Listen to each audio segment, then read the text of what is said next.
Hello everyone, आप सभी लोगों का स्वागत है टीचिंग परीक्षा के आज के इस वीडियो में, जिसके अंदर में फ्रेंड्स हम लोग हमारा सामाजिक विज्ञान पर जो एक हमारी विशेष श्रृंखला चल रही है उसको एक कदम और आगे बढ़ाएंगे। जितने भी लोग हमारे साथ में यहाँ पर में जुड़ चुके हैं उन सभी लोगों का बहुत बहुत स्वागत है। सभी को आदाब, नमस्कार, सत श्री अकाल, ladies and gentleman, boys and girls. मैं आपको बता दूं फ्रेंड्स कि आज के इस सेशन के अंदर में हम लोग बहुत सारी जो चीज़ें हैं उसको देखने वाले हैं, और साथ ही साथ कल आप लोगों की एक लाइव मेगा टेस्ट है। सभी लोगों को मैं आप लोगों को बता दूं कि अभी थोड़ी देर में आप लोगों को नीचे में एक जो है प्लेलिस्ट की लिंक भी मिल जाएंगी, जिसमें ये पूरे के पूरे 10 लेक्चर्स आप लोगों के होंगे। और कल हम लोग जो है इन पूरे 10 लेक्चर पर आधारित लाइव टेस्ट लेंगे। जितने भी बच्चे हैं सबको लाइव आना है। पोल के साथ में आप लोगों की क्लास होने वाली है, ठीक है। पोल के साथ क्लास होंगी आप लोगों की, और उसके तुरंत बाद आप लोगों को एक लिंक मिलेंगी, उसके ऊपर में भी आप लोगों को टेस्ट देनी है, ठीक है। तो बढ़िया तरीके से अच्छे से जो कीजिए, ठीक है। और इसमें हम लोग जो है टॉप 5 जो लोग आएंगे उन लोगों को हम लोग इनाम भी देंगे। ओके, ये एक तरीका है फ्रेंड्स मोटिवेशन बनाए रखने का, सारे लोगों के बीच में एक हेल्दी कंपटीशन करने का, ताकि धीरे धीरे धीरे धीरे आप लोग अपना डेवलपमेंट कर सके। पहले क्वेश्चन की तरफ में आगे बढ़ते हैं उससे पहले मैं उन सभी 400 प्लस लोगों का यहाँ पर मैं बहुत बहुत शुक्रिया अदा करना चाहूँगा जिन्होंने फ्रेंड्स सेशन से पहले ही एक बड़ा सा मोटिवेशन दिया है सेशन को लाइक करके। बहुत बहुत शुक्रिया आप सभी लोगों का। देखिए फ्रेंड्स, संगम कविता के अनुसार सोना कहाँ से लाया गया था। एनसीईआरटी के अंदर में एक कविता दी गई है, संगम काल की कविता। आप लोगों को बताना है यहाँ पर में ये कविता के अनुसार सोना कहाँ से लाया गया था, और अलग अलग चीज़ें थी जो अलग अलग जगह से लाई गई थी। मैं अभी आप लोगों से थोड़ा सा रिवाइज करवा के ये सारी की सारी चीज़ें पूछ भी लेता हूँ, ताकि आप लोग जो है इसको थोड़ा सा याद कर ले एक बार अच्छे से। चलिए, बहुत बढ़िया। देखिए फ्रेंड्स, अगर हम लोग बात करें यहाँ पर में संगम कविता के अनुसार सोना कहाँ से लाया गया था, तो ये कविता का ट्रांसलेशन, ऑब्वियस ही बात है, संगम काल की कविता है, ठीक है। तो संगम काल की कविता तो कौन सी भाषा में होंगी एक्चुअली, संगम काल की है तो एक गैस लगाओ, एजुकेटेड गैस लगाओ, चलो जल्दी बताओ कौन से काल की हो सकती है। ये होंगी फ्रेंड्स आप लोगों की तमिल काल की, है ना। तो तमिल तमिल समय काल की ये है, ये याद रखना है आप सभी लोगों ने। व्यापार से जुड़ी कविता, जिसके अंदर में बताया गया है कि व्यापार के प्रमाण हमें संगम कविताओं में भी मिलते हैं। हिमालय से जो है वो रत्न और सोना लाया गया था, हिमालय से रत्न और सोना, ठीक है। दक्षिण की पहाड़ियों से चंदन और लकड़ियां लाई गई थी। दक्षिणी सागर के मोती, पूर्वी सागर के मूंगे, ठीक है। गंगा और कावेरी की फसलें, गंगा और कावेरी किसके लिए प्रसिद्ध थी, फसलों के लिए। श्रीलंका से आए थे खाद्यान्न, श्रीलंका से खाद्यान्न आए थे, ठीक है, खाना, फूड ग्रेन्स। और म्यांमार से बने मिट्टी के बर्तन, और जो है दुर्लभ कीमती आयात, अलग अलग और भी बहुत सारी चीज़ें म्यांमार से। तो इस तरीके से जो है फ्रेंड्स आपको दिया गया है पूरा का पूरा। मैं इसको अगर आपको थोड़ा सा शॉर्ट में लिखकर बता दूं तो इस तरीके से आप देख सकते हो, आपके लिए लिस्ट बना दी है। ये आपको लिस्ट जो है फ्रेंड्स मिल जाएंगी, ठीक है। टीचिंग परीक्षा का जो ऐप है, जिसमें हमने एक जो सीटेट वाला कोर्स है उसके अंदर में उसको फ्री, उसके अंदर में एक फ्री फोल्डर रखा हुआ है ऐप के अंदर में, जिसमें हम इमेजेस डाल देते हैं आप लोगों के लिए। तो ये इमेज को भी डाल देंगे उसमें, जिसमें एक कविता में समुद्री पूर्वी तट पर पुहर से जो है अलग अलग चीज़ें आप लोगों को क्या क्या लाई गई थी वो बताया गया है। समुद्री जहाज़ों पर तेज तर्रार घोड़े लाए गए थे, ठीक है। काली मिर्चियाँ गाड़ियों पर रख के लाई गई थी गठरियों में। हिमालय से रत्न और सोना लाया गया था। ये पूरा का पूरा आपको मिल जाएगा, ठीक है। तो मैं को काम करो आप लोग ना, 2-3 चीज़ें याद करके अभी के अभी बताओ। हिमालय से क्या लाया गया था, ठीक है। गंगा की क्या प्रसिद्धि थी, श्रीलंका और म्यांमार। ये 4 चीज़ें आप लोग याद करके बताओ। चलो अभी के अभी मैं आप लोगों को चैलेंज देता हूँ, ठीक है। देखिए सक्सेस किट किस किस को मिलेगा, जिस जिसने अच्छे से फॉर्म भरा हुआ है, ठीक है, उसको मिलेगा सक्सेस किट को। यहाँ से जो है मोस्ट प्रोबेबली कल या परसों जो है वो आप लोगों का डिलीवरी यहाँ से जो है वो स्टार्ट हो जाएगी, और आप लोगों को ट्रैकिंग आईडी भी भेज दी जाएंगी जिस जिसका भी हो चुका होगा। ओके, तो जिन्होंने भी फॉर्म नहीं भरा है वो भर देंगे, और जो भी व्हाट्सएप ग्रुप में ज्वाइन नहीं हुआ है, टीचिंग परीक्षा के व्हाट्सएप ग्रुप के अंदर में नीचे में लिंक दी गई है, व्हाट्सएप करके एक ग्रुप होगा, उसमें ज्वाइन हो जाना आप लोग।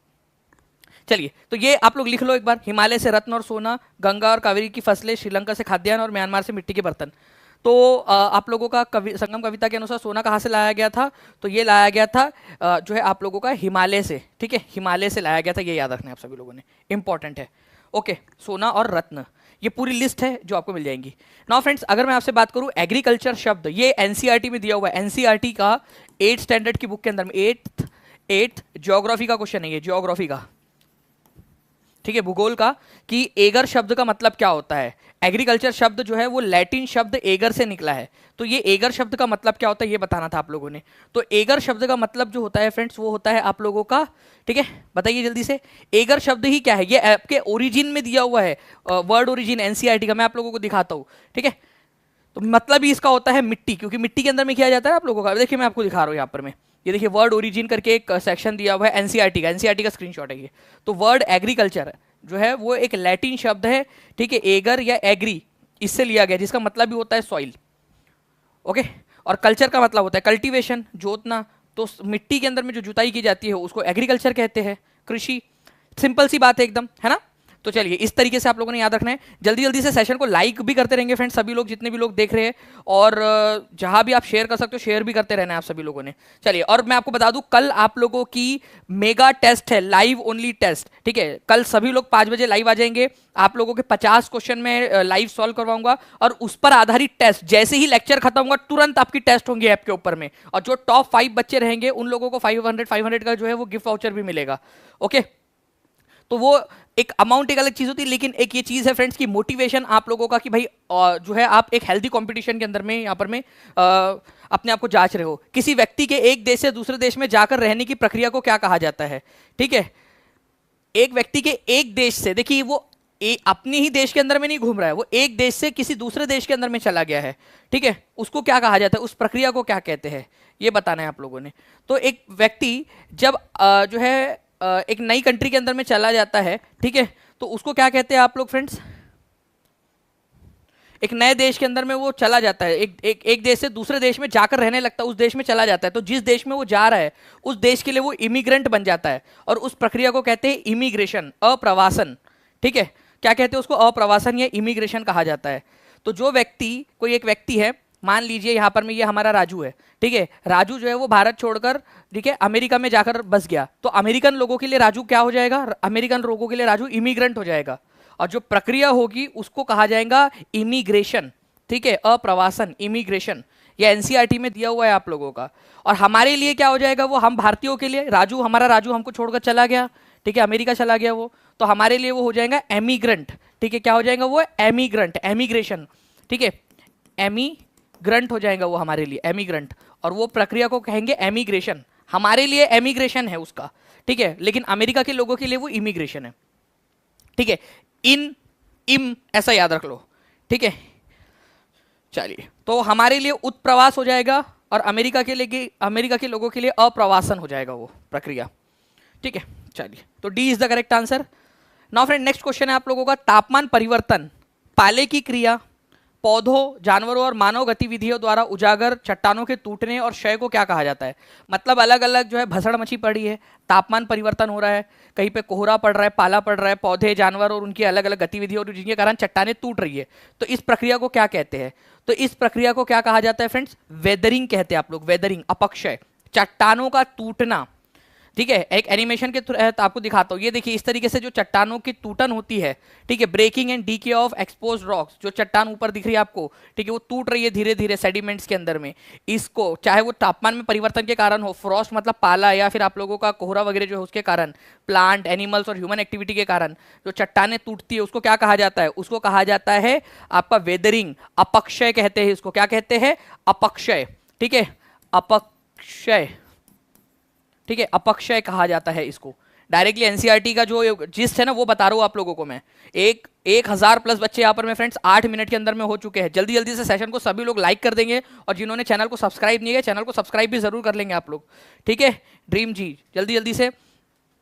तो वेदरिंग जो है फ्रेंड्स आप लोगों का क्या होता है, केवल वेदर की वजह से ही नहीं बल्कि और भी बहुत सारी चीजें हैं, प्लांट, एनिमल, ह्यूमन की एक्टिविटी की वजह से भी जो चट्टानें टूटती है उसको वेदरिंग या अपक्षय कहा जाता है, ठीक है। नाउ फ्रेंड्स, एक बहुत ही इंपॉर्टेंट क्वेश्चन, ये आप लोगों का जो ऑनलाइन पेपर होता था ना उसमें से पूछा गया था ये क्वेश्चन, ठीक है। 1964 में किस देश ने विभिन्न प्रकार के सामाजिक भेदभाव की रोकथाम के लिए नागरिक अधिकार अधिनियम पारित किया था, ठीक है। ये इस देश ने किया था फ्रेंड्स आप लोगों का सिविल राइट एक्ट। बहुत ही इंपॉर्टेंट और फेमस क्वेश्चन है ये, सिविल राइट एक्ट पास करने वाला देश कौन सा था, ये एनसीईआरटी के अंदर में दिया हुआ है आप लोगों का। मार्टिन लूथर किंग जूनियर जो थे उन्होंने इसका नेतृत्व किया था 1964 के अंदर में। Martin Luther King Junior Gandhi ji को अपना आदर्श मानते थे, वो अहिंसक आंदोलन चलाया गया था उस समय काल के अंदर में। बताइए, तो आंसर क्या हो जाएगा फ्रेंड्स आप लोगों का, United States of America civil rights act pass किया गया था कौन से साल में, 1964 के अंदर में, ओके।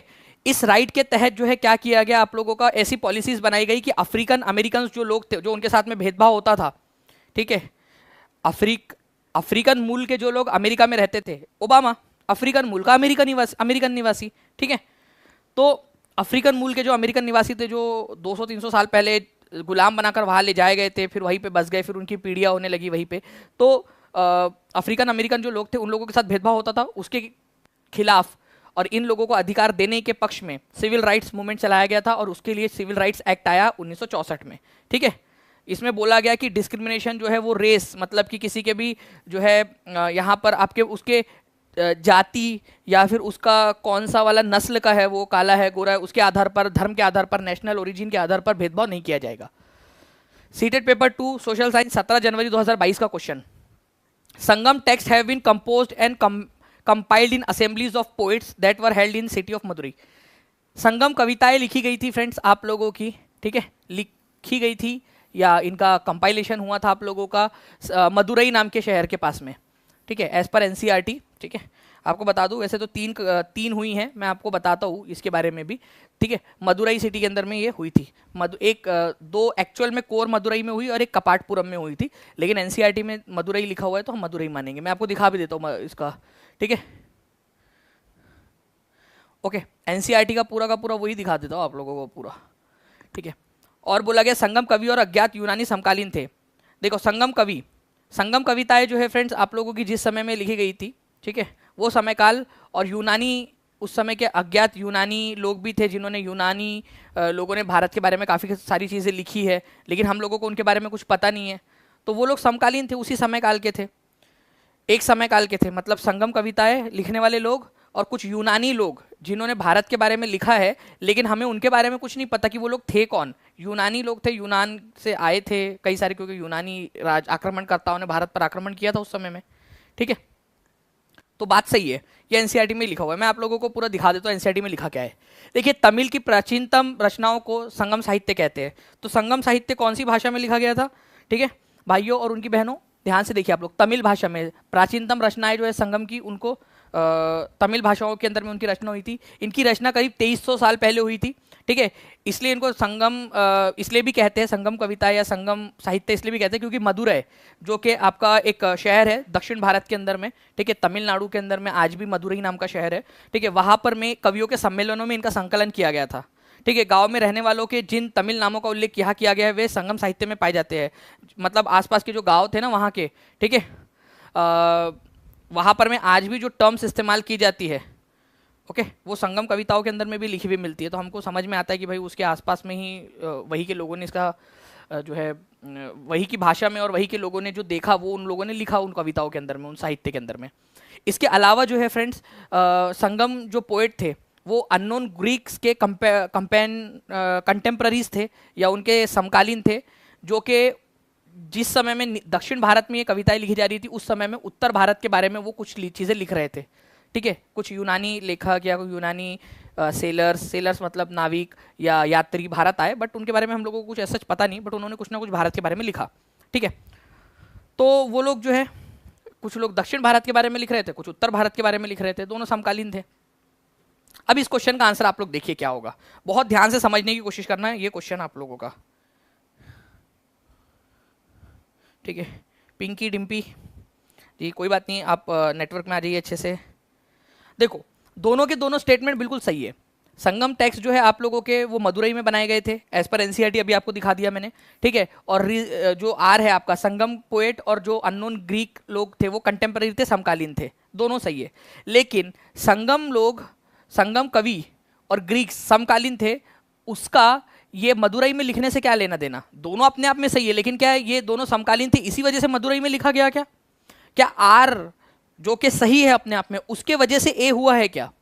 आप लोग सोच के बताइए। देखो, बी देख लिया आंसर, इस वजह से मत बोलो, आप खुद से सोचो कि क्या आर की वजह से ए हुआ है?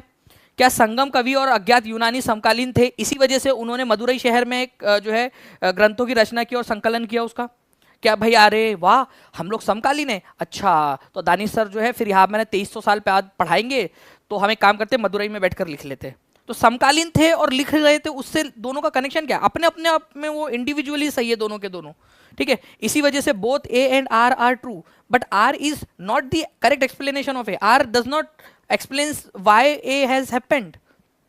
ओके, तो ये आप लोगों ने थोड़ा सा बस इसको ध्यान रखना था फ्रेंड्स। ओके, चलिए,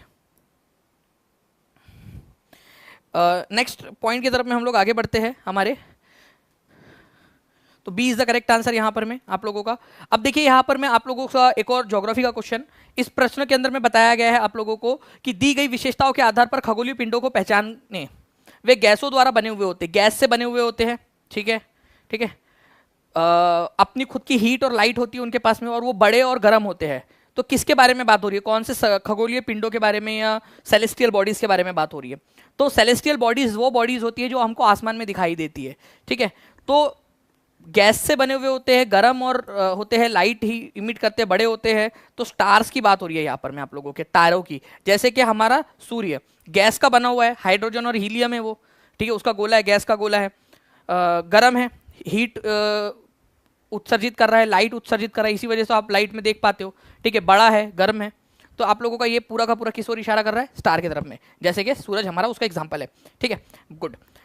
तो ये एक जो है आप लोगों का क्वेश्चन था। आगे बढ़ते हम लोग, उससे पहले मैं आप लोगों को यहाँ पर मैं दिखाना चाहूँगा फ्रेंड्स, ठीक है। यहाँ पर मैं आप लोग देख सकते हो कि सन, मून और जो भी आप लोग चीज़ें देखते हो आसमान में, उनको सेलेस्टियल बॉडीज या खगोलीय पिंड कहा जाता है। तो ऐसे सेलेस्टियल बॉडीज जो बड़ी होती है, गर्म होती है, खुद की हीट और लाइट होती है, उनको स्टार्स कहते हैं। सन उसका एग्जाम्पल है, ठीक है। नाउ फ्रेंड्स, एक क्वेश्चन और है, इसका भी आंसर कीजिए आप लोग। दो स्टेटमेंट दिए गए आप लोगों को इसमें, और आपको फिर से एक बार बता दूं, कल आप लोगों की टेस्ट है। कितने लोग चैलेंज एक्सेप्ट करते हैं कल टेस्ट का? ठीक है, कल मैं आप लोगों को 5 बजे से जो है फ्रेंड्स क्वेश्चंस कराऊंगा। पहले क्वेश्चंस कराने के तुरंत बाद, जैसे ही सेशन खत्म होगा वैसे ही तुरंत आप लोगों का जो है फ्रेंड्स आपकी टेस्ट जो है वो स्टार्ट हो जाएंगी आप लोगों की टीचिंग परीक्षा के ऐप के ऊपर में। और आपका जो आधार रहेगा टेस्ट का, वो 50 जो क्वेश्चन मैं कराऊंगा उस पर रहेगा, लेकिन क्वेश्चंस को थोड़ा सा मोल्ड किया जाएगा आप लोगों की अंडरस्टैंडिंग जांचने के लिए। तो उसके लिए आप क्या करेंगे, अभी थोड़ी देर में आप लोगों को नीचे में डिस्क्रिप्शन बॉक्स में, ठीक है, और पिन कमेंट के अंदर में नीचे में आप लोगों को जो है प्लेलिस्ट की लिंक मिल जाएंगी। और आपको टीचिंग परीक्षा का जो टेलीग्राम ग्रुप है, टेलीग्राम ग्रुप और टीचिंग परीक्षा का जो व्हाट्सएप चैनल है उस पर भी, ठीक है, आप सभी लोगों को प्लेलिस्ट की लिंक मिल जाएंगी। वो प्लेलिस्ट को अच्छे से देख लेना कल तक। जो बच्चा टॉप 5 में रहेंगे उन लोगों को जो है फ्रेंड्स 500 रुपीज़ का जो है गिफ्ट वाउचर भी मिलेगा। चलिए, तो देखिए सैलिनिटी, ओके, लवणता, इसका मतलब होता है 1000 ग्राम पानी में मौजूद नमक की मात्रा। क्या 1000 ग्राम नमक पानी के अंदर में कितना नमक है वो सैलिनिटी कहलाता है आपका।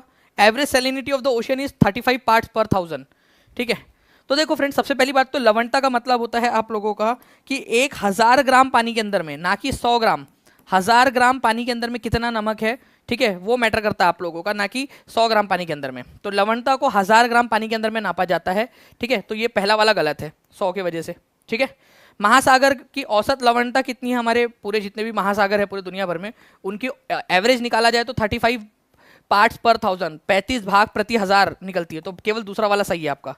तो B is the correct answer, okay. देखिए एनसीईआरटी का स्क्रीनशॉट आप लोगों के लिए, यहाँ पर मैं आप लोग देख सकते हो कि सैलिनिटी जो है फ्रेंड्स 1000 ग्राम पानी के अंदर में नमक की कितनी मात्रा है उसको कहा जाता है, ठीक है। लवणता 1000 ग्राम जल में मौजूदा नमक की मात्रा होती है आप लोगों की। और औसत लवणता कितनी है? 35 पार्ट्स पर 1000, मतलब हर 1000 पार्ट में 35 पार्ट जो है वो नमक के होते हैं पानी में। डेड सी के बारे में भी दिया हुआ है आप लोगों को, ठीक है। इजराइल के अंदर में मृत सागर है आपका, उसकी सैलिनिटी कितनी है? 340 ग्राम पर लीटर है। मतलब कि हर 1 लीटर के अंदर, 1 लीटर पानी लिए तो उसके अंदर में जो है 340 ग्राम तो आप लोगों को नमक ही मिलेगा। इतना सलाइन है वो पानी, या इतना ज़्यादा खारा पानी है, ठीक है। तो इतना खारा होने की वजह से क्या होता है कि आप उसमें डूबते नहीं, क्योंकि उसके अंदर में क्या होता है, वो डेंसिटी बढ़ जाती है नमक की, तो आप उसमें डूबते नहीं। अगर आप उसमें जाके बैठ भी जाओगे ना, ऐसे जाके आपको तैरना नहीं आता, तो भी आप उसके ऊपर में टुबुक टुबुक टुबुक टुबुक आप जो है उसके ऊपर में ही रहोगे, डूबोगे नहीं अंदर में। तो डेड सी के अंदर में कोई नहीं डूब सकता, क्योंकि वो क्या होता है, सॉल्ट कंटेंट जैसे जैसे ज़्यादा होता जाएगा वो डेंस होता जाता है, ठीक है, और आप उसमें नहीं डूबते। तो नाम मृत सागर है, लेकिन कोई उसमें डूबकर मरता नहीं। इजराइल, एक्चुअली इजराइल और जॉर्डन की बॉर्डर पर है वो, लेकिन एनसीईआरटी में इजराइल दिया है तो आप इजराइल को लगा के होंगे। महावीर और उनके अनुयायियों की शिक्षाओं को कहाँ लिखी गई थी? इंपॉर्टेंट क्वेश्चन है, बताइए जल्दी से। 1200 के करीब लोग देख रहे हैं फ्रेंड, जल्दी जल्दी से सेशन को लाइक एंड शेयर भी करते रहेंगे और चैनल को सब्सक्राइब जरूर कर दीजिएगा। और कल के लिए सभी लोग तैयार रहिए, कल 5 बजे के लिए। देखिए वाईटी के ऊपर में पहले लेक्चर होगा, ठीक है, फिर उसके तुरंत बाद आप लोगों की टेस्ट होंगी, तो सभी लोगों को आना है, ठीक है। जैसे ही सेशन खत्म होगा वैसे ही 1 मिनट के अंदर में आपकी टेस्ट स्टार्ट हो जाएंगी। महावीर और उनके अनुयायियों की शिक्षा कहाँ लिखी गई थी? तो ये लिखी गई थी फ्रेंड्स वल्लभी नाम की जगह पे। कितने साल पहले? 1500 साल पहले, ईयर्स अगो, ठीक है। 1500 साल पहले कौन सा था? अभी देखो, अभी हम लोग जो है फ्रेंड 2000 के इसमें चल रहे हैं ना, 2000 के अंदर में चल रहे हैं, 2024, 25, 26 इस तरीके से जो भी हमारा है वो 2000 के इसमें चल रहा है। तो 2000 से अगर आप 1500 साल पहले जाओगे, ठीक है, तो 500 एडी हो जाएगा वो, है ना, 500 एडी। तो हम ये भी बोल सकते हैं कि 500 एडी में लिखा गया था, 1500 साल पहले मतलब 500 एडी में, ठीक है। तो दोनों भी आ सकता है आप लोगों का। तो आप लोगों को याद रखना है 1500 साल पहले, 1500 ईयर्स एगो, मतलब 500 ईस्वी सन के अंदर में इसको लिखा गया था। ओके, जबकि जो वर्धमान महावीर थे उन्होंने 2500 साल पहले अपने प्रवचन दिए, अपने मैसेज फैलाए, तो वो 1000 साल तक, मतलब 2500 साल पहले वर्धमान महावीर हुए, जिन्होंने जो 24वें तीर्थंकर थे जैन धर्म के, उनके जो फॉलोअर्स थे, फिर उन्होंने धीरे धीरे धीरे धीरे आगे बढ़ाया। आज से करीब 1500 साल पहले उसको लिखा गया। तो 1000 साल जो था, क्या उसमें कुछ लिखा हुआ नहीं था? नहीं था लिखा हुआ, ठीक है। तो फिर कैसे आगे बढ़ती थी चीजें? ओरली मतलब बोल के, मौखिक रूप से, मतलब एक जनरेशन दूसरे जनरेशन को सिखाती थी, फिर दूसरे तीसरे को, फिर इस तरीके से आगे बढ़ती गई मौखिक रूप से। फिर उनको जरूरत महसूस हुई कि भाई ये लोग जो है आगे जाकर अपना खुद का नंबर याद नहीं रख पाएंगे। ओके, मोबाइल नंबर, वो खुद का मोबाइल नंबर भी पूछेंगे तो खुद के मोबाइल नंबर में से देख के, मोबाइल में से देख के बताते नंबर कुछ लोग। इसी वजह से उन लोगों ने बोला कि भाई काम करो, लिख दो करके। ओके, चलिए, good. Only mosses and lichens are found in, इनमें से कहाँ केवल काई और लाइकेन पाई जाती है, ठीक है, छोटी छोटी वनस्पतियां पाई जाती है। 1000 प्लस लाइक्स हो चुके हैं friends, thank you very much आप सभी लोगों का।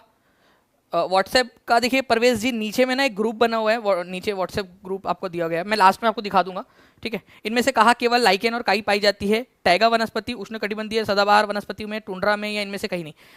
तो लाइकेन और काई जो है ना, ये ऐसी वनस्पति है आपकी जो छोटी छोटी होती है, बहुत ज़्यादा छोटी होती है। और आपको बता दूं कि इसको बहुत ज़्यादा धूप पानी वगैरह की जरूरत नहीं पड़ती क्योंकि छोटी है ये। तो ये आप लोगों की कहाँ पाई जाती है? टैगा टाइप के, टैगा या टुंड्रा, बताइए कहाँ पर में पाई जाती है ये? टैगा या फिर टुंड्रा के अंदर में आप लोगों को बताना है। तो टुंड्रा वनस्पतियां जो होता है आप लोगों का वहाँ पाई जाती है, पोल के पास में, पोलर रीजन में, ठीक है, पोलर रीजन, ध्रुवीय क्षेत्र के अंदर में, उत्तरी ध्रुवीय अनुव्रत प्रदेश जो होता है वहाँ पर में पाई जाती है। तो B is the correct answer.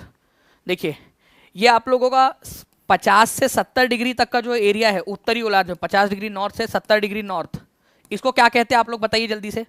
और इसके भी ऊपर वाला जो क्षेत्र है, ये वाला क्षेत्र, अब उसके ऊपर वाला पोल वाला, ये नीले वाले के ऊपर वाला, इसको कहते हैं आप लोग टुंड्रा, ठीक है, ये याद रखना है आप लोगों ने। जो नीले के भी ऊपर है उसको टुंड्रा कहते हैं, और ये जो नीले कलर वाला है उसको कहते हैं टैगा, ठीक है, क्या कहते हैं इसको? टैगा। 50 से 70 वाले को टैगा कहा जाता है। यहाँ पर में कोनीफेरस फॉरेस्ट पाए जाते हैं, आपके कोन के आकार के शंकुधारी वन यहाँ पाए जाते हैं, ठीक है।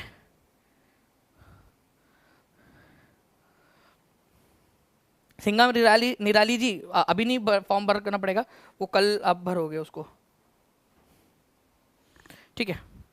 तो पोलर रीजन जो है फ्रेंड्स, वहाँ पर में मोसेस लाइकेन जो है वो आप लोगों के पाए जाते हैं, छोटी छोटी श्रब, काटिली झड़ी जो है झाड़ियाँ पाई जाती है आप लोगों की। टुंड्रा प्रकार की वनस्पतियाँ कहा जाता है इस प्रकार की वनस्पतियों को, क्योंकि बहुत कम गर्मी पड़ती है तो ज़्यादा बड़े पौधे हो नहीं पाते, क्योंकि सोलर एनर्जी भी तो ज़रूरी है, सूरज की रोशनी। पेंगुइन वगैरह आप लोगों को मिल जाएंगे वहाँ पर में बहुत सारे। नौ फ्रेंड्स, कर्क रेखा और मकर रेखा के बीच के सभी अक्षांशों पर कम से कम एक बार मध्याह्न सूर्य बिल्कुल ऊपर होता है। इस क्षेत्र को किस नाम से जाना जाता है? बताइए इस क्वेश्चन का आंसर, ठीक है। पोल दे रहा हूं मैं आप लोगों को इस क्वेश्चन का, और कल जो है फ्रेंड्स आप लोगों के सभी क्वेश्चंस पोल से होंगे, ठीक है। तो कल सभी आएंगे और उसके बाद में तुरंत बाद आप लोगों की टेस्ट होंगी एग्जैक्टली। और अभी आप लोग इस सेशन के बाद में वहां पर में डाइवर्ट होंगे, तो उस सेशन को लाइक करके नोटिफाई मी का बटन जरूर दबा देना जी। तो उसको क्या कहा जाता है? आंसर आप लोग कर रहे हो फ्रेंड्स, इसको कहते हो आप लोग टॉरिड जोन, उष्ण कटिबंधीय क्षेत्र। बात क्या हो रही है आप लोगों की, ठीक है। अगर हम बात करें यहाँ पर में कि ये जो कर्क रेखा है आप लोगों की और जो ये मकर रेखा है, उसके बीच में सूरज कभी ना कभी एग्जैक्टली आपके ओवरहेड जरूर आएगा। कौन सा क्षेत्र है इनमें से जहां पर में कम से कम एक बार, साल में कम से कम एक बार ऐसा जरूर होगा कि सूरज एग्जैक्ट आपके सर के ऊपर हो? उस दिन परछाई नहीं बनती है आपकी, अगर आप इस क्षेत्र में रहते हो तो। टॉरिड जोन के अंदर में कर्क रेखा से मकर रेखा के बीच वाला जो एरिया होता है, एग्जैक्ट साल में कम से कम एक समय तो ऐसा आएगा ही, चाहे थोड़े समय के लिए हुई हो वो, लेकिन होता जरूर है ऐसा कम से कम एक बार। तो एक ट्रॉपिक ऑफ कैंसर से ट्रॉपिक ऑफ कैप्रिकॉर्न के बीच में ही सूरज जो है एग्जैक्टली ओवरहेड होता है आपका, ठीक है, इसको टॉरिड जोन या फिर उष्णकटिबंधीय क्षेत्र भी कहते हैं। ठीक है, उष्णकटिबंधीय क्षेत्र भी इसको कहा जाता है। ये देख सकते हो एनसीईआरटी में कर्क रेखा और मकर रेखा के बीच के सभी अक्षांशों पर सूर्य कम से कम एक बार ठीक सर के ऊपर होता है, उष्णकटिबंधीय क्षेत्र इसको कहा जाता है। यहाँ पर में बहुत ज्यादा ऊष्मा प्राप्त होती है। आपका क्वेश्चन है किस देशांतर को भारत के मानक याम्योत्तर माना गया है। आप लोगों की घड़ी में अभी कितने बज रहे हैं? जितने भी बज रहे हैं फ्रेंड्स, वो एक्चुअली जो है वो आपके जगह पे नहीं, वो एक लाइन है यहाँ से भारत की इस एरिया से जाती है जो कि 82 डिग्री, ठीक है, 82.5 डिग्री ईस्ट वाली लाइन है। ईस्ट वाली जो लाइन है आपकी 82.5 डिग्री, 82.5 डिग्री ईस्ट, इसको ऐसा भी लिख सकते हैं 82.5 डिग्री ईस्ट, या फिर ये जो आधा डिग्री है इसको 82 डिग्री, और जो आधा डिग्री होता है ना उसका मतलब होता है 30 मिनट। ये मिनट मतलब वो घड़ी वाला मिनट नहीं है, वो एंगल वाला मिनट है। आधा डिग्री को 30 मिनट भी लिख सकते हैं, तो 30 मिनट ईस्ट ऐसा भी लिखा जा सकता है। तो ये याद रखना है फ्रेंड्स, ये इतने सारे तरीके से इसको लिखा जा सकता है, इस लाइन को, ये वाली लाइन को। ठीक है, तो जो भी दिया हुआ है आप लोग वहाँ देख लीजिए इसको। तो 82.5 डिग्री ईस्ट या 82 डिग्री 30 मिनट ईस्ट, ये थोड़ा सा टाइपिंग एरर है, ये देख लेना आप लोग। ओके, 82.5 डिग्री ईस्ट पूर्व, 82 डिग्री 30 मिनट ईस्ट, यहाँ पर में इस तरीके से बी इज द या two is the correct answer. Okay, तो इसको हम लोग ऐसे लिखेंगे 82 डिग्री 30 मिनट। ये एक लाइन जो होती है ना मिनट होता है, उसका मतलब आधा डिग्री होता है। ठीक है, ईस्ट ऐसे। तो यहाँ से जो भारत की लाइन जाती है ना ये वाली, इस पर जो समय हो रहा होगा वो समय आपकी घड़ी में भी दिखा रहा है। तो अभी जो आप समय देख रहे हो एक्चुअली में, अगर आप मान लीजिए अगर आप पटना में हो फॉर एग्जाम्पल, तो यहाँ पर में कुछ और समय हो रहा होगा, लेकिन फिर भी आप यही वाला समय फॉलो करते हो, आपकी घड़ी में यही दिखाएगा। अगर आप जो है यहाँ पर में राजस्थान के कहीं तो भी इलाके में रहते हो, तो भी आपके एक्चुअल समय यहाँ का अलग है, बट आप फॉलो कौन सा वाला समय करते हो? ये वाला समय जो इस लाइन पर हो रहा होता है। हमारे भारत ने ये डिसाइड किया कि हम एक ही टाइम जोन फॉलो करेंगे, जो 82.5 डिग्री ईस्ट पर जो समय हो रहा होगा पूरे भारत में वही समय माना जाएगा। जबकि एक्चुअल में देखा जाए तो यहाँ से लेकर यहाँ तक का जो है ना फ्रेंड्स, लगभग 2 घंटे का फर्क आ जाता है। ठीक है, मतलब अगर यहाँ पर अरुणाचल प्रदेश के अंदर में जब सूरज उगेगा उसके 2 घंटे बाद ये यहाँ गुजरात के आखिरी कोने के अंदर में यहाँ पर में जाकर सूरज उगता है आपका। चलिए नाउ फ्रेंड्स, आपको बताना है कि निम्नलिखित में से कौन से 2 दिनों पर सूर्य की सीधी किरणें भूमध्य रेखा पर गिरती है, बताइए। हाँ, 5 राज्यों से जो है ये गुजरती है आपकी जो स्टैंडर्ड मेरिडियन है वो। देखिए इक्वेटर के ऊपर में, इक्वेटर मतलब क्या है आपका, देखिए यहाँ पर में ये आपका इक्वेटर है, 0 डिग्री वाली लाइन इस पर पड़ती है, सीधी रेखा है। ओके, तो क्या होता है ना, कभी सूरज की किरणें सीधी से है 23.5 डिग्री वाली रेखा पर पड़ती है जिसको कर्क रेखा कहते हैं, कभी मकर रेखा पर पड़ती है 23.5 डिग्री साउथ वाली पे, कभी नॉर्थ वाली पे पड़ती है, या कभी इक्वेटर पर पड़ती है। तो 21 मार्च और 23 सितंबर ये 2 दिन ऐसे हैं आप लोगों के जिस दिन सूरज की सीधी किरणें इक्वेटर पर पड़ रही होती है। उस दिन क्या होता है पता है? उस दिन उत्तरी गोलार्ध में, मतलब ये इक्वेटर के ऊपर वाले हिस्से में और इक्वेटर के नीचे वाले हिस्से में, दोनों तरफ में इक्वल डे और इक्वल नाइट होता है। 12 घंटे का दिन, 12 घंटे की रात। ठीक है, equal day and equal night होता है यहाँ पर में। और उसके अलावा अगर हम बात करें फ्रेंड्स आप लोगों से, तो इसको इक्विनॉक्स के नाम से भी आप लोग जानते हो, इक्विनॉक्स भी कहा जाता है इसको। तो 21 मार्च और 23 सितंबर को सीधी रेखाएं कौन सी वाली रेखा पर पड़ती है, ये आप लोग जल्दी से बताएंगे सबसे पहले तो। ठीक है, कहाँ पड़ती है बताओ। अनु यादव जी बहुत बहुत शुक्रिया आपका जी। तो आंसर हो जाएगा फ्रेंड्स आपका इक्वेटर के ऊपर में या विषुवत वृत्त पर पड़ती है। कोई भी ध्रुव उस दिन जो है वो सूरज की तरफ में झुका हुआ नहीं होता है। जैसे आप लोग देखोगे कि जब समर सॉल्स्टिटाइस होता है तो उत्तरी ध्रुव जो है वो सूरज की तरफ में झुका हुआ होता है। जब यहाँ पर में आप लोगों का विंटर सॉल्स्टिटाइस होता है तो आप लोगों का क्या होता है, दक्षिणी ध्रुव सूरज की तरफ में झुका हुआ होता है। जब इक्विनॉक्स होता है ना तो क्या होता है कि सूरज की कोई भी ध्रुव जो है वो सूरज की तरफ में नहीं झुका हुआ है, डायरेक्ट सूरज की रेखाएं जो है वो इक्वेटर के ऊपर में पड़ रही होती है आपकी। बस इतना आप लोगों ने ध्यान रखना है। अब देखिए ये भी क्वेश्चन आपका ज्योग्राफी का क्वेश्चन है, बताइए इस पर्टिकुलर क्वेश्चन का आंसर क्या होगा। 1100 प्लस लाइक्स आप लोगों ने कर दिए फ्रेंड्स, बहुत बहुत शुक्रिया आप सभी लोगों का। ठीक है, तो जल्दी जल्दी से चैनल को सब्सक्राइब करके चैनल जो सेशन है उसको लाइक भी करते रहेंगे आप सभी लोग, ताकि ऐसे ही आप लोगों को बहुत सारे और भी क्वेश्चंस करवाता रहूँ। आपको ये स्टेटमेंट देखने, मिलेट्स, ठीक है, बाजरा, इन्हें मोटे अनाज के रूप में जाना जाता है और कम उपजाऊ और बलुई मृदा पर उगाया जा सकता है बाजरे को, मिलेट्स को। मेज जो मक्का होता है, मक्का को मध्यम तापमान, ठीक है, रेनफॉल और लॉट्स ऑफ सनशाइन, मतलब बहुत सारा जो है आपकी सूर्य प्रकाश की आवश्यकता होती है। बताइए आंसर क्या होगा इस पर्टिकुलर क्वेश्चन का।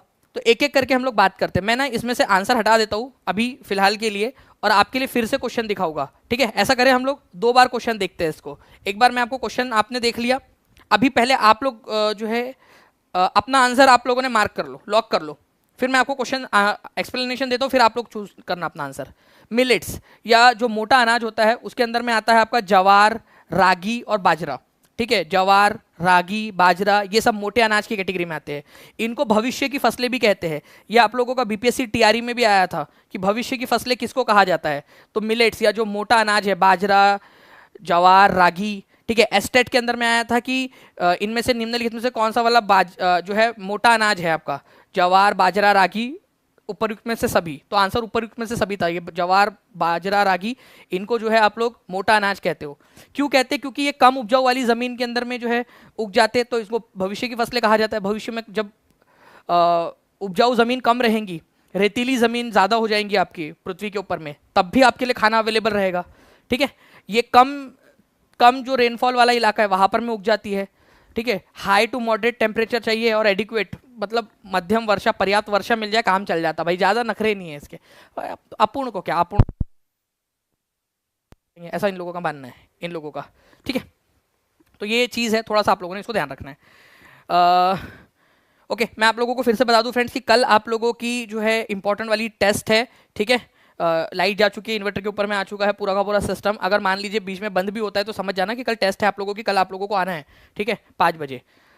मेज की बात करूं मैं आप लोगों से, मक्के की, तो मक्का जो है इसको मॉडरेट टेम्परेचर, मॉडरेट रेनफॉल और बहुत सारी सनशाइन की जरूरत होती है मक्के को, ठीक है। ये याद रखना है आप लोगों ने। और fertile, well drain fertile soil, बहुत उपजाऊ भूमि चाहिए तभी उगेगा ये। तो मिलेट जो है इनको मोटा अनाज कहा जाता है और लेस फर्टाइल और सैंडी सॉइल के ऊपर में उगा सकते हैं, ये बिल्कुल सही है। पहला वाला ऑप्शन बिल्कुल सही है आप लोगों का, ठीक है, पहला वाला बिल्कुल सही है। मेज जो है, जो मक्का होता है, उसको मॉडरेट टेम्परेचर की, मॉडरेट रेनफॉल की और बहुत सारे सनशाइन की जरूरत है, ये भी बिल्कुल सही है। तो आप लोगों का आंसर हो जाएगा दोनों के दोनों सही है आप लोगों के, बोथ, ठीक है। सी इज द करेक्ट आंसर। कितने लोगों को ये समझ में आ गया है? इसकी प्रैक्टिस करोगे आप लोग? प्रैक्टिस करोगे क्योंकि एनसीईआरटी में दिया हुआ है। तो आप लोग देखिए, सुनिए मेरी बात को ध्यान से। एक तो ये पेपर क्लियर कराएंगा आपका, दूसरा जॉब दिलाएगा आप लोगों को ये, तीसरा आप लोगों के परिवार को आप लोग जो सुविधाएं देना चाहते हो ना, अपने परिवार को एक अच्छी जिंदगी देना चाहते हो, वो देने में आप लोगों की मदद करेगा।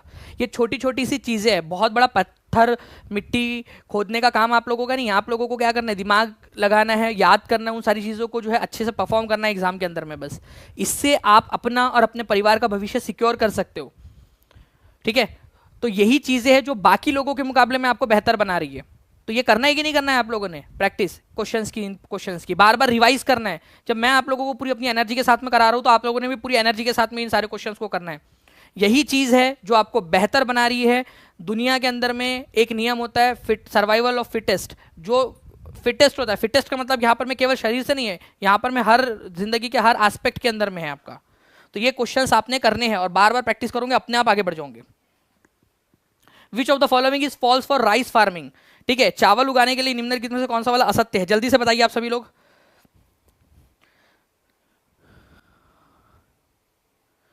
Y are you so humble and nice sir? Singh Nirali ji, क्योंकि आप इतने प्यारे हो ना आप लोग, इसी वजह से। तो जब जो है जिनके बच्चे इतने प्यारे प्यारे से है तो असर तो पड़ेगा ना आप लोगों का मेरे ऊपर में भी। ओके चलिए, तो देखिए फ्रेंड, चावल की खेती के संदर्भ में अगर हम लोग बात करें तो कौन सा वाला असत्य है? तो it needs high temperature and high humidity. ठीक है, आपको पता है चावल के नखरे बहुत ज्यादा, जब जब भी चावल खाओ तो चावल को बोलना यार चावल, हमने दानिश सर से पढ़ा हुआ है कि तुम्हारे नखरे बहुत ज्यादा चावल, ठीक है, तुमको बहुत ज्यादा उच्च तापमान चाहिए होता है, उच्च आर्द्रता चाहिए होती है तुमको, मतलब पानी बहुत ज्यादा चाहिए होता है। वेल ड्रेन्ड लोमी सॉइल चाहिए तुमको, सूखी दोमट मिट्टी चाहिए बोल रहा है। तो क्या ये सूखी मिट्टी में उग पाएगा क्या? अरे भाई इसके बहुत नखरे, सूखी मिट्टी उट्टी नहीं चाहिए इसको, इसको चाहिए भाई बहुत सारा पानी। एलुवियल सॉइल जो सबसे अच्छी क्वालिटी की है ना, वो वाली आप सोचो। ठीक है, अभी आपकी शादी हो गई मान लो, ठीक है, अब आपके घर में बहू आई, बड़े घर की बहू, एक सीरियल भी आता था ना पहले, चलिए बड़े घर की बेटी तो आई आपके घर में। अब उसको चाहिए अच्छे किस्म के सबसे, वो पता नहीं गुची अरमानी क्या क्या होता है उसके चप्पल जूते वो चाहिए उसको। उसको जो है बिस्लरी के नीचे वो पानी नहीं पीती, बोले घर का पानी नहीं पीऊंगी।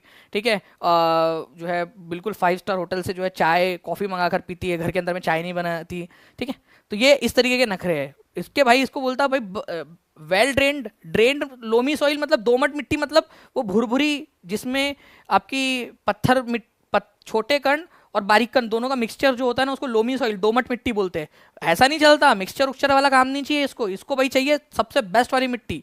एलुवियल सॉइल सबसे बेस्ट होती है, एलुवियल, एलुवियल। ठीक है, जिसको जलोड़ मिट्टी कहते हैं, तो ये इसको चाहिए जलोड़ मिट्टी, जलोड़ मिट्टी।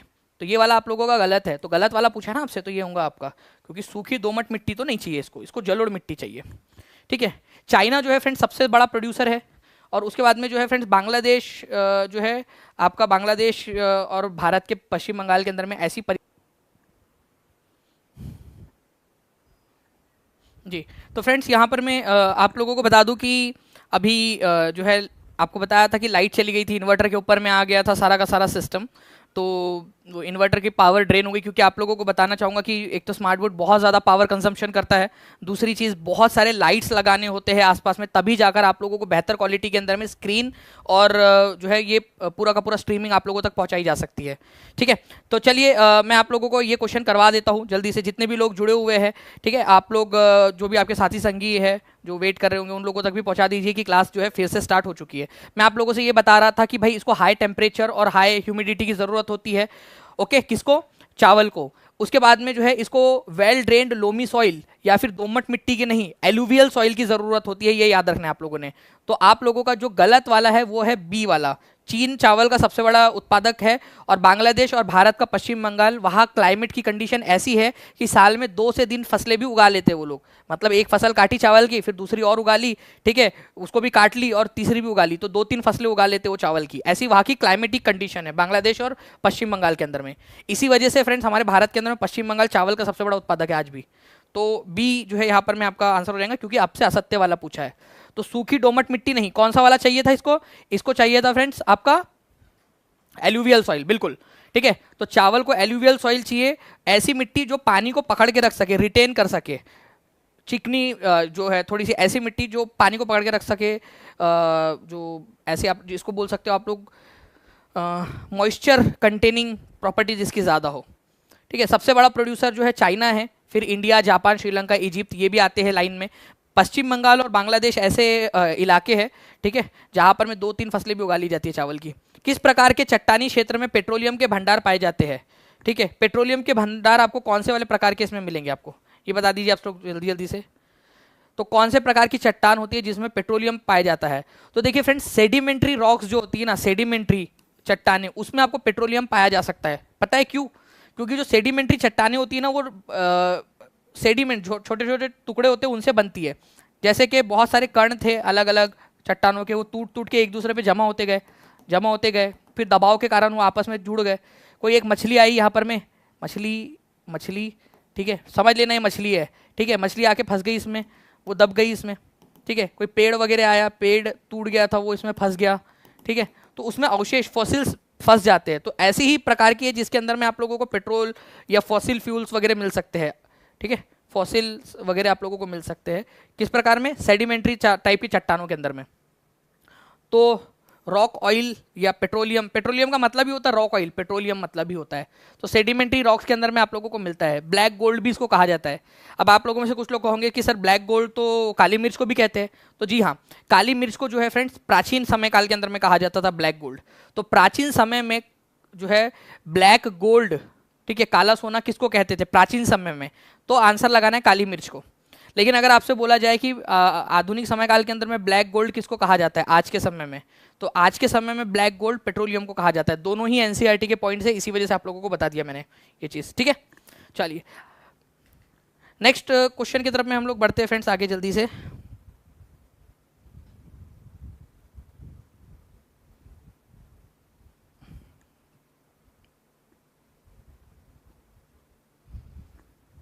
ओके, ये आप लोगों को समझ में आ गया सेडिमेंट्री रॉक्स या फिर अवसादी चट्टाने जो है उसके अंदर में आप लोगों को पेट्रोलियम मिलता है, उन चट्टानों के बीच में इस तरीके से तेल जो है वो फंसा हुआ हो सकता है आपका सेडिमेंट्री रॉक के अंदर में। नेक्स्ट क्वेश्चन आपका, निम्नलिखित में से कौन सा हमारे सौर मंडल में बौना ग्रह है? इनमें से किसको बौना ग्रह माना जा सकता है? एनसीईआरटी के अनुसार आंसर करना है आप सभी लोगों ने, ठीक है। क्या नहीं मिला चंदन कुमार तुमको? चाउमीन?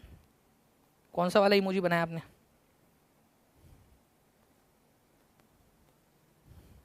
आरती कुमारी जी, एग्जाम के अराउंड 10 से 15 दिन पहले आपका उसमें भी रिवीजन स्टार्ट हो जाएगी, ठीक है। तो यहाँ पर मैं सारे के सारे जो है आप लोगों के क्या है फ्रेंड्स, बौने ग्रह की कैटेगरी में आते हैं। देखिए एनसीईआरटी में दिया हुआ है हमारे सोलर सिस्टम में 5 बौने ग्रह है, ठीक है। सीरिस, एरिस, ठीक है, मेक और हॉमिए। पहले जो है प्लूटो जो था उसको ग्रह माना जाता था, लेकिन 2006 में प्लूटो को ग्रह से हटाकर बौना ग्रह की कैटेगरी में डाल दिया है, क्योंकि प्लूटो वो सारी जो क्राइटेरिया होता है ग्रह होने का, जो क्राइटेरिया है वो पूरा नहीं करता।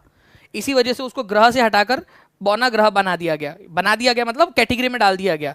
क्योंकि अगर इसको ग्रह मानेंगे तो फिर इनको भी ग्रह मानना पड़ेगा, और इनके जैसे और बाकी के जो आगे में मिलेंगे उनको भी ग्रह मानना पड़ेगा। तो इसी वजह से क्या किया गया कि प्लूटो को बौने ग्रह की कैटेगरी में डाल दिया गया।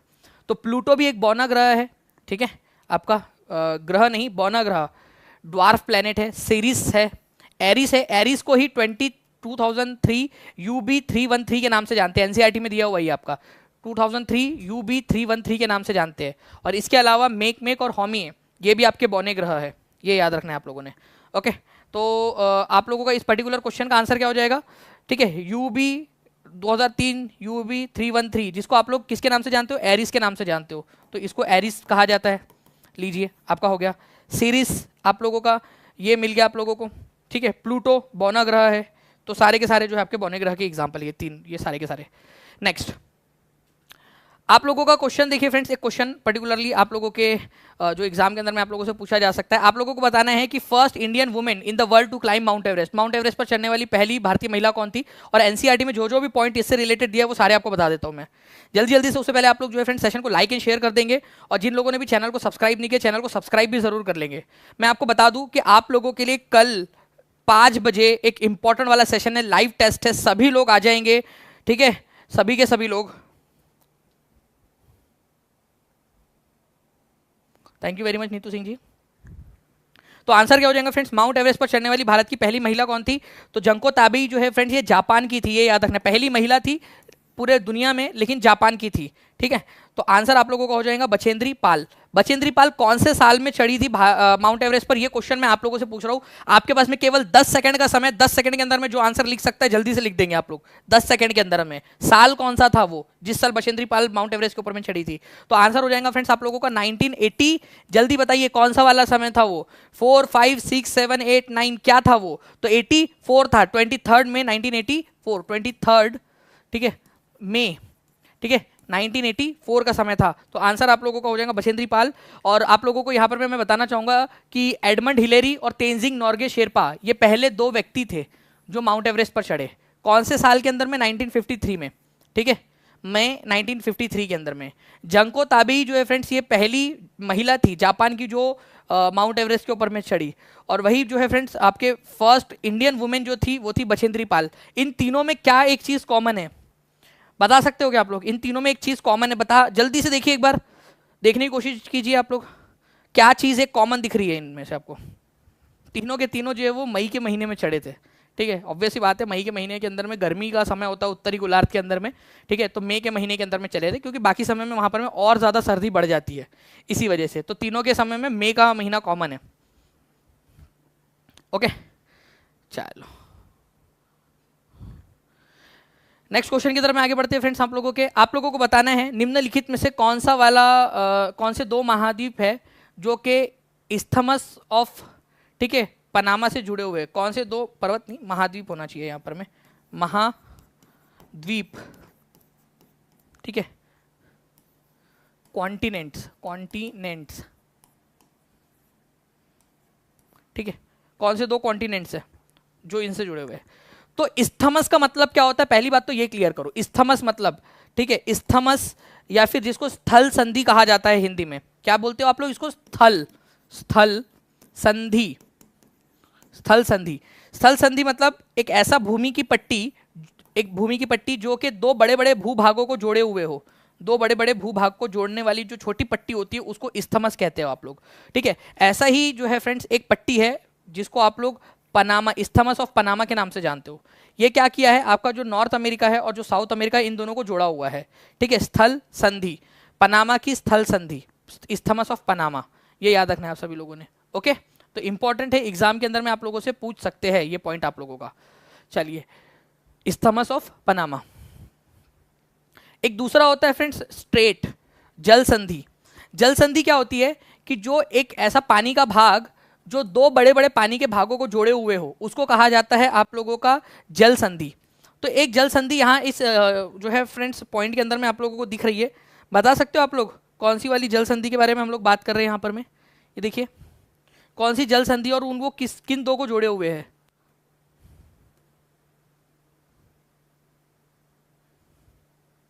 बताइए जल्दी जल्दी से।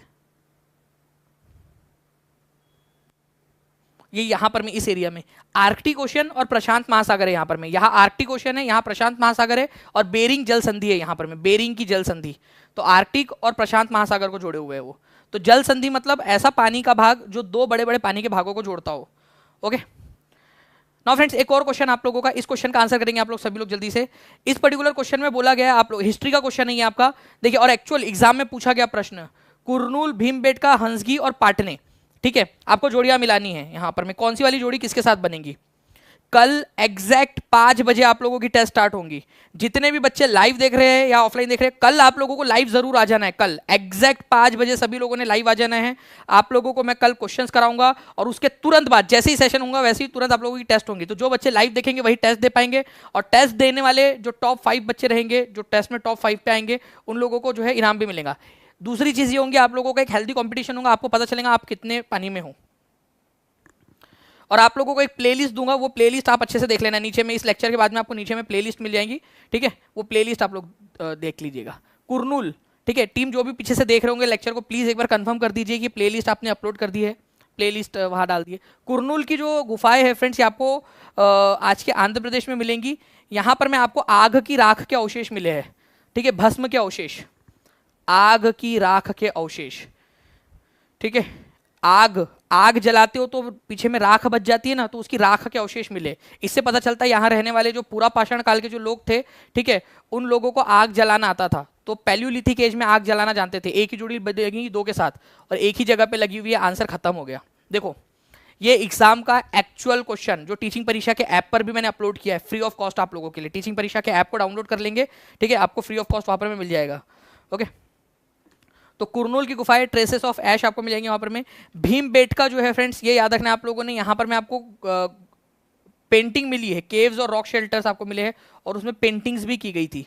गुफाएं मिली है आपको भीमबेटका में, उसमें पेंटिंग भी की गई थी। बी की जोड़ी लगेंगी 3 के साथ में।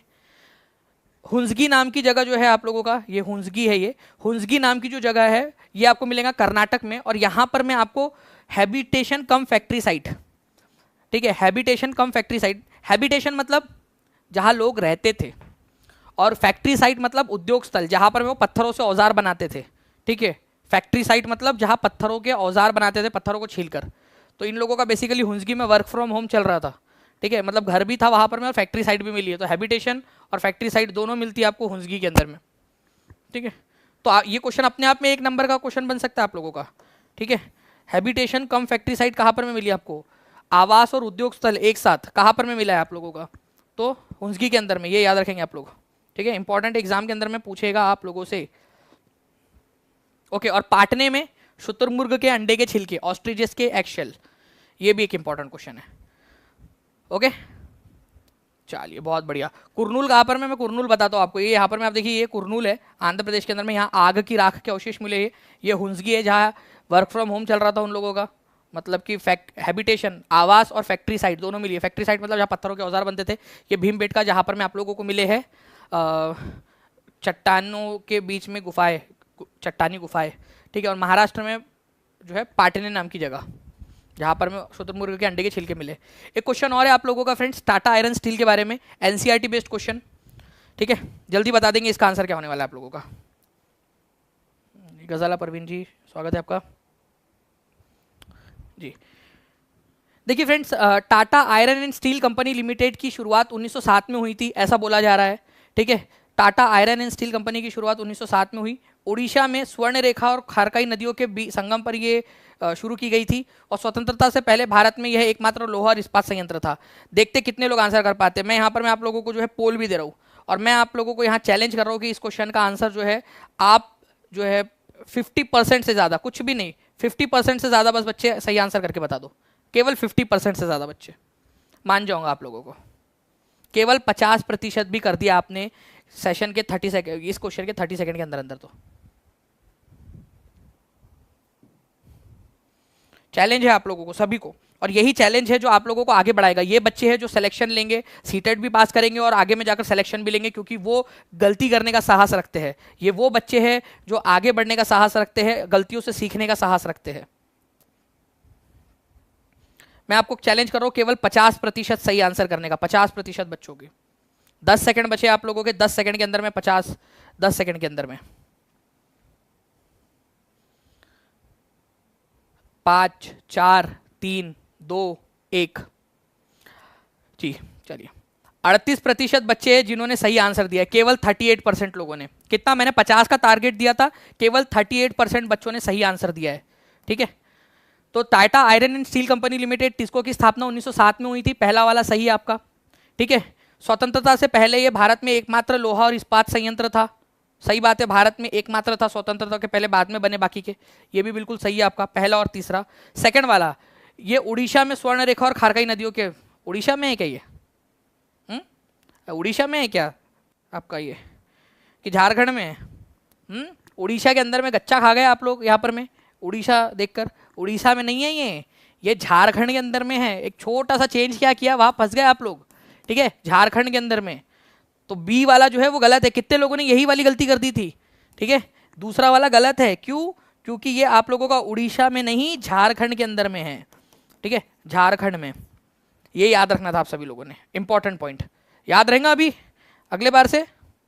चलिए गुड, तो आंसर आप लोगों का हो जाएगा फ्रेंड्स ऑप्शन नंबर बी, 1 और 3। दूसरा वाला आपका गलत है, उड़ीसा नहीं झारखंड होना चाहिए था वहां पर में। ठीक है, चलिए गुड, तो B is the correct answer. तो Tata iron and steel company की स्थापना, ठीक है, ये हुई थी आपकी 1907 में। आज़ादी के पहले का ये एकमात्र आयरन एंड स्टील प्लांट था। ठीक है, साक्षी नाम की जगह पर बनाया गया था। अब ये साक्षी नाम की जगह का नाम बदलकर क्या कर दिया गया है, जमशेदपुर कर दिया गया है। तो साक्षी नाम पहले उसका नाम था, अब क्या कर दिया गया, जमशेदपुर। लिखो जल्दी से यहां पर में, इसका नाम बदल के जमशेदपुर कर दिया गया है, साक्षी नाम की जगह का जमशेदपुर। इंपॉर्टेंट है, जमशेद जी टाटा के नाम पर। ठीक है, टिस्को जो है फ्रेंड्स, ये कोयला कहां से लेता है? DSSB के अंदर में पूछा गया क्वेश्चन, TSSB PRT में पूछा गया क्वेश्चन, इंपॉर्टेंट बता रहा हूं आपको। झरिया कोल्ड फील्ड से लाया जाता है। ठीक है, झरिया कोल्ड फील्ड झारखंड के अंदर में है। तो टिस्को कहां से कोयला प्राप्त करता है? क्योंकि कोयले की जरूरत पड़ती है उसको, ठीक है, बहुत ज्यादा मात्रा में। तो कोयला कहां से प्राप्त करता है TISCO? Tata iron and steel company, Jharia cold field से, झारखंड की। आयरन, लाइमस्टोन, डोलोमाइट, मैंगनीज, ये सब कहां से मिलता है उसको? पास के ही राज्य जो है, उड़ीसा हो जाए, छत्तीसगढ़ हो जाए, ठीक है, जो कि साक्षी या जिसको जमशेदपुर कहते हैं अब, उसके पास में ही है। ठीक है, उड़ीसा और छत्तीसगढ़। ठीक है, तो वहां से उसको ये मिल जाती है सारी चीजें, और झरिया कोल फील्ड से कोयला मिल जाता है टिस्को को। ओके, और 2 नदियां वहां पर में, 2 नदियों के संगम पर है ये। कौन सी 2 नदियां है जिसके संगम पर है ये, जिससे पानी भी मिल जाता है उसको? बताएंगे जब भी लोग, 2 नदियां जिनके संगम पर है। ठीक है, यहीं पर आप देख लिए ना, सुवर्ण रेखा और खारकाई, ये 2 नदियां उनके संगम पर है। सुवर्ण रेखा नदी और खारकाई नदी उनके संगम पर है, तो पानी भी मिल जाता है उसको मस्त पैकी, टेंशन ही नहीं है ना। गुड, तो ये आप लोगों ने कर लिया। और ऐसे ही फ्रेंड्स बहुत सारे क्वेश्चंस हैं मेरे पास में जो आप लोगों को करवाने हैं मैंने। अगर आप लोग चाहते हो कि ऐसे ही क्वेश्चंस करवाता रहो तो टीचिंग परीक्षा चैनल को सब्सक्राइब करके बेल आइकन दबा दीजिए, और जहां शेयर कर सकते हो वहां शेयर कीजिए। जितने ज़्यादा बच्चे यहाँ पर में जुड़ेंगे उतना ज़्यादा मुझे मज़ा आएगा आप लोगों को और पढ़ाने में, उतने बड़े बड़े सेशंस लेने में आप लोगों के। कल 5 बजे मैं उम्मीद करता हूँ कि कल 5 बजे सभी के सभी बच्चे जो है वो डॉट पहुँच जाएंगे यूट्यूब पर। मैं आपको बताऊंगा कि कैसे आप लोग टेस्ट दे सकते हो, किस प्रकार से टेस्ट दे सकते हो, सारी की सारी चीज़ें आप लोगों को बताऊंगा मैं। ठीक है, ओके, चलिए नेक्स्ट क्वेश्चन की तरफ में आगे बढ़ते हैं फ्रेंड्स। आप लोगों को बताना है कि सेटलमेंट ऑफ पीजेंट्स, किसानों की बस्तियों को क्या कहा जाता था चोल राजवंश के समय में? तो चोल राजवंश के समय में जो किसानों की बस्तियां होती थी उसको आप लोग कहते थे, ठीक है, आपके ऑप्शंस यहां पर में दिए गए हैं, नाडू, ठीक है, मुवेंदवेलन, उर या तालुका। किसानों की बस्तियों को क्या कहते थे जी? और ये बहुत इंपॉर्टेंट वाला क्वेश्चन है फ्रेंड्स। तो किसानों की बस्तियों को उर कहा जाता था, उर, ठीक है, चोला समय काल के अंदर में किसानों की बस्तियों को। नाडु का मतलब होता था ग्रुप ऑफ विलेजेस, गांव का समूह, ग्रुप ऑफ विलेजेस, गांव का समूह। इसी वजह से तो तमिल नाडु, ठीक है, तमिल गांवों का समूह, तमिलनाडु। मुवेंडवेलन ये एक उपाधि थी जो कि क्या होता था, जो बड़े बड़े लैंडलॉर्ड्स होते थे, जमींदार हुआ करते थे, उनकी उपाधि थी मुवेंडवेलन, जिसका मतलब होता था 3 राजाओं की सेवा करने वाले जमींदार। और वो 3 राजा कौन से, ठीक है, चोल, चेर और पांड्या, जिनको मुवेंडर कहा जाता था। तो मुवेंडर, मुवेंडवेलन, ये सब वो 3 राजवंशों से निकले हुए शब्द है, जिनका मतलब होता है चोल, चेर और पांड्या। तो मुवेंडवेलन मतलब ऐसे वेलन या ऐसे किसान जो कि मुवेंडर लोगों की सेवा करते हैं। और मुवेंडर मतलब 3 राजवंश, चोल, चेर और पांड्या, खत्म, ठीक है। अरैयर नाम की एक और उपाधि थी, जिसका मतलब होता था मुखिया या चीफ, उसकी भी उपाधि ली थी उन्होंने, प्रमुख, ठीक है, मुवेंडवेलन। तो आप लोग देखिए यहाँ पर मैं एनसीईआरटी में दिया हुआ है आपका, उर का मतलब होता है फ्रेंड सेटलमेंट ऑफ पीजेंट्स, किसानों की बस्तियां। ये देखो एनसीईआरटी का डायरेक्टली बता रहा हूँ आपको, एनसीईआरटी में जो लिखा हुआ है। नाडु गांव का समूह, जहाँ से टैक्स वसूल किया जाता था, और कोई भी अगर न्यायालय वगैरह वाला काम करने हैं, न्याय दिलाने के लिए, टैक्स कलेक्शन के लिए, जस्टिस के लिए, कोई छोटे छोटे गाँव बनाने ना, कि अगर यहाँ केस हुआ तो ये वाला न्यायालय देखेगा, वहाँ केस हुआ तो वो वाला न्यायालय देखेगा। तो ऐसे छोटे छोटे गाँव के ग्रुप बना दिए गए थे।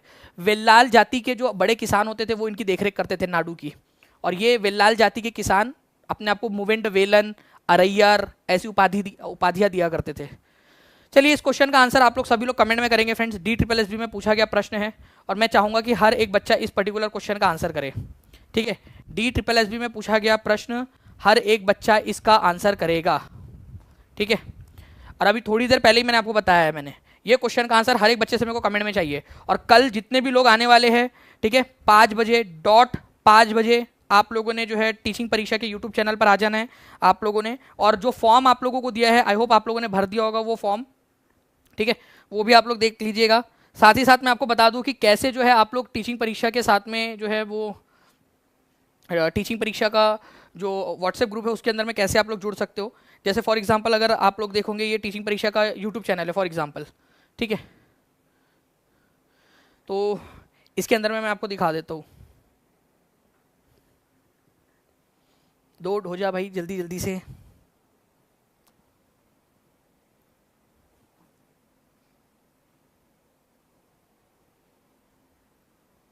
ठीक है, चलिए टीचिंग परीक्षा हम लोग फिर से सर्च कर लेते हैं, ठीक है। टीचिंग परीक्षा आप लोगों ने सर्च कर लिया,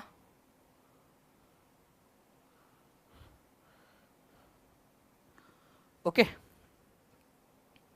जैसे आप टीचिंग परीक्षा यूट्यूब के ऊपर में सर्च करोगे, आप लोग आपके जो है यूट्यूब इसके ऊपर में आ जाओगे आप लोग, ठीक है। टीचिंग परीक्षा सर्च करने के बाद में थोड़ा सा समय ले रहा है ये, लेकिन कोई बात नहीं, ठीक है, हम हार नहीं मानेंगे। टीचिंग परीक्षा के यूट्यूब चैनल पर आ गए आप लोग। 3 लाख 5 लाख जो है 30,000 से ज़्यादा सब्सक्राइबर, और मोस्ट प्रोबेबली आज 5,40,000 क्रॉस कर जाएंगे हम लोग अभी थोड़ी देर के अंदर में, ठीक है। तो जैसे ही आप लोग इसके ऊपर में आओगे, इस चैनल के ऊपर में, ठीक है, चैनल के अंदर में आप लोगों को जो है फ्रेंड्स नीचे में डिस्क्रिप्शन में जो आपका वीडियो होता है उसके नीचे में आप लोगों को लिंक मिल जाती है। उस लिंक पर जैसे ही आप लोग क्लिक करोगे, ठीक है, व्हाट्सएप वाला लिंक है, तो व्हाट्सएप वाले ग्रुप में आप ऐड हो जाओगे, ठीक है। और जो आप लोगों का एक लिंक ट्री दिया होगा, उससे आपको ऐप्स में जो कोर्सेज अवेलेबल है वो देख सकते हो। और दूसरी चीज़, टेलीग्राम टीचिंग परीक्षा ऑफिशियल आप सर्च करोगे तो टेलीग्राम के ऊपर में भी आप लोग जुड़ सकते हो, ठीक है। चलिए, तो प्लेलिस्ट जो है फ्रेंड्स आपको मिल जाएंगी। प्लेलिस्ट प्लीज़ अपलोड कर दी जाए, टीम से मैं रिक्वेस्ट करूंगा कि ये पिन कमेंट में भी डाल दिया जाए। और आप लोगों के लिए पिन कमेंट के साथ साथ में आप लोगों को नीचे में डिस्क्रिप्शन में भी मिल जाएंगी आप लोगों को लेक्चर खत्म होने के बाद में। जैसे देखिए ये आप लोगों का वीडियो है, ठीक है, ये आप लोग देख सकते हो, ये लाइव आप लोगों का वीडियो चल रहा है, ये है आपका डिस्क्रिप्शन नीचे में, ओके। तो सीटेट सक्सेस किट मंगवाने के लिए आप ये फॉर्म भर दोगे, ठीक है। उसके बाद में जो है फ्रेंड्स ये आप लोगों की जो प्लेलिस्ट है, ठीक है, प्लेलिस्ट आप लोगों की ये प्लेलिस्ट मिल गई आप लोगों को। व्हाट्सएप चैनल आप देख सकते हो, ये वाला आप लोगों का व्हाट्सएप चैनल है, सीटेट जुलाई का व्हाट्सएप चैनल। इस पर क्लिक करोगे तो साइड में आपका व्हाट्सएप चैनल की जो लिंक है वो खुल जाएंगी आप लोगों की, ठीक है। और इसके अलावा ठीक है। नीचे में एक बड़ा वाला जो टीचिंग परीक्षा का व्हाट्सएप चैनल है वो भी खुल जाएगा आप लोगों के लिए। तो सारी की सारी लिंक्स यहाँ पर में दी हुई है आप लोगों की, ठीक है। ऐप डाउनलोड करना है, इस गूगल प्ले जो आप लोगों की लिंक है उस पर क्लिक करोगे तो वो भी खुल जाएगा आपका। तो कल एग्जैक्ट 5 बजे मिलेंगे, मेरे को कमेंट करके भी बता देना आप लोग। प्लेलिस्ट को पूरा देख कर आइए, मुझे उम्मीद है कि जो बच्चा पूरा प्लेलिस्ट देख लेगा वो कल अच्छा स्कोर कर पाएगा। ओके, एग्जैक्ट 5 बजे कल अलार्म लगा लीजिए। मैं जैसे ही सेशन बंद करूंगा उस सेशन पर आप डाइवर्ट होंगे। हर एक बच्चा सेशन को लाइक करके नोटिफाई मी का बटन जरूर दबा देना, और वहां पर मैं लिख भी देना चैट बॉक्स में कि सर आ जाएंगे कल, ठीक है। मैं देख रहा हूँ अभी जाके वहां पर में कि कितने लोग लिख रहे हैं वहां पर में, ठीक है। चलिए, thank you very much, take care and bye, God bless you all, thank you.